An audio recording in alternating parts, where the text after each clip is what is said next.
Hey, just checking in with you. How is everything? Everything good?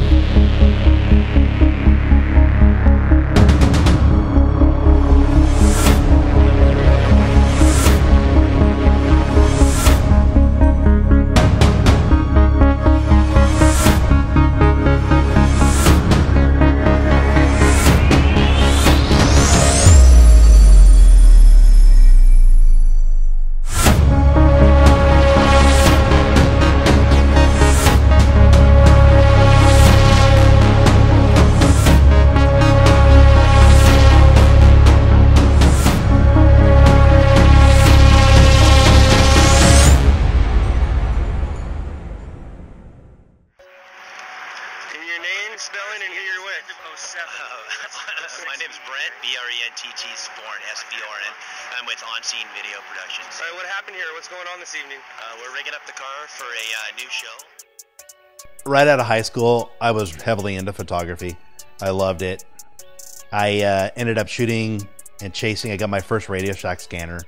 I ended up chasing fire and police vehicles all around town. I ended up hooking up with a photographer from the Orange County Register at a brush fire. And he's like, we don't have anybody at night shooting still photography. Why don't you come out at night? So I ended up coming out at night and shooting in the middle of the night. I ended up getting stuff on the front page of the Register. My first one was, it was a tanker fire. And I was amazed that I was just blown away that I was a nobody and I built my name. So I was on a fire one day in Garden Grove. I ended up running into a guy that had a big news camera, Rob Tuckman, who owned ONSCENE Video.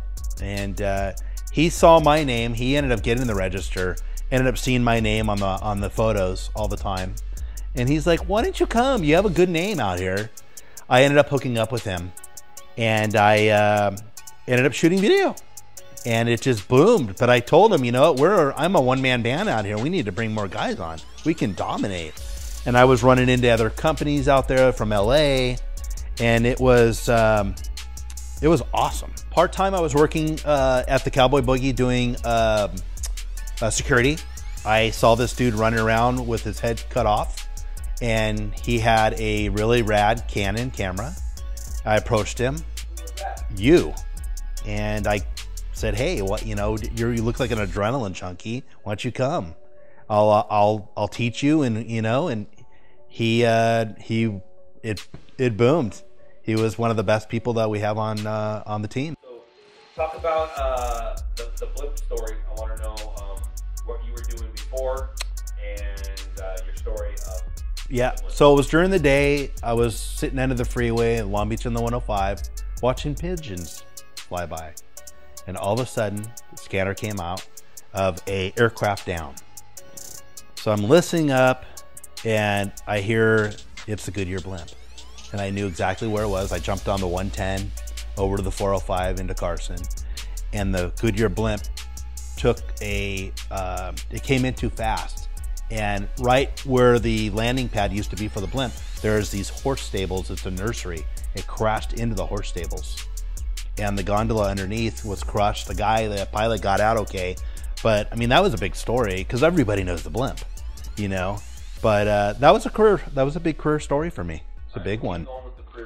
Well, I had a train crash. I had the Metrolink that crashed into the freight train. There was multiple people injured and hurt and killed. That was huge. It was a mass casualty incident. It happened in the afternoon. And I mean, it sets those stories up from the regular, boring crash that happened on the freeway or a small little house fire. These are big stories. I mean, I call them career stories. These are big, memorable stories, and they're on the networks, not the local channels. Fox News, CNN, all these big channels, air it. And then just recently, I ended up having that hangar, the historical hangar caught fire. And that place was massive. It was just a huge ball of flames. Huge. How many days? How many times did you go back? It burned off and on for 7 days straight. And I went to that fire 3 times in the middle of the night because it rekindled huge. I mean, it had to burn itself out. You couldn't, it's so big that the big fire engines with their big, aerial ladders, they couldn't reach the fire. You had to let it burn out, and it burned for a long time.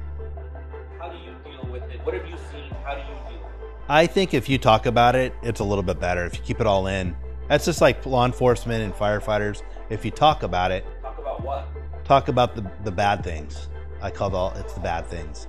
And sometimes I like to talk about it, sometimes I don't.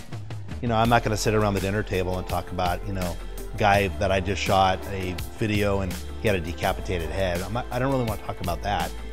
But I like the human interest stories, the firefighters saving the little girl that was coming out of the house fire, or the pets. I think if I talk about it with my wife or my loved ones, it's a little easier for me. But a lot of it, you know, you get desensitized to, big time. I remember the first story, the first bad with the child that was killed. I remember those stories, and if I talk about it, you don't get it cooped up inside you, you know. And then, like, you know, a lot of us, we deal with some, you know, we do deal with PTSD. Absolutely. If you say that you don't, something's wrong with you, because it is. It's bad things. We cover bad things, but who else is going to cover it? I've been covering it for so long. The guy around the corner, he's not going to cover it as well as I can because I've been doing the job so well, you know? I don't let it bother me. I don't let it bother me. You know, I before I got married and I was still living at home, a little things would bother me, but I don't let it bother me anymore. I've been doing it for too long. What set you apart at the scene over the other stringer? I think the respect of the firefighters, letting them do their jobs, getting on scene and staying out of their way,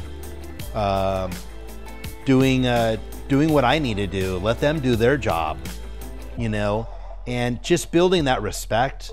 That's what's gotten me over into scenes very well. Being able to do my job when I get there. They know that I'm going to do it well and I'm not going to bother them. And I get in and get out. I hate this word, access. You love it. Talk about it. Access is everything in this job. If you don't have good access, you're not going to get the flames. You're not going to get the rescue. You're not going to get it on the news. And access is everything. And if you know that person, they're going to help you get that access, and you're going to be able. You're going to get payday. You're going to get it on the news. You're going to get paid, and you're going to be able to. You get that feeling, that really crazy feeling watching your stuff on the morning news, you know? How's that make you feel these days? I mean, 30 years in, you still get a kick out of it, or what? I still get the adrenaline going to a pursuit, going to a crash, and rolling up on scene. I'm going on almost 30 years. It's still there, you know? I don't know if it'll ever go away, because that's what started me, the whole adrenaline thing. And it's just like, you know, it's a job, and you got to love what you do. I love what I do. I love it. I'm an adrenaline junkie. I love action. I'm not a shirt and tie kind of guy, retail dude. I love being in the thick of it. And until I can't, I'm going to be doing this forever. I don't know when I'm going to retire. People ask me, well, you know, you're almost 50. When are you going to retire? I don't know. For right now, I'm going to keep doing what I do, and I do it really well.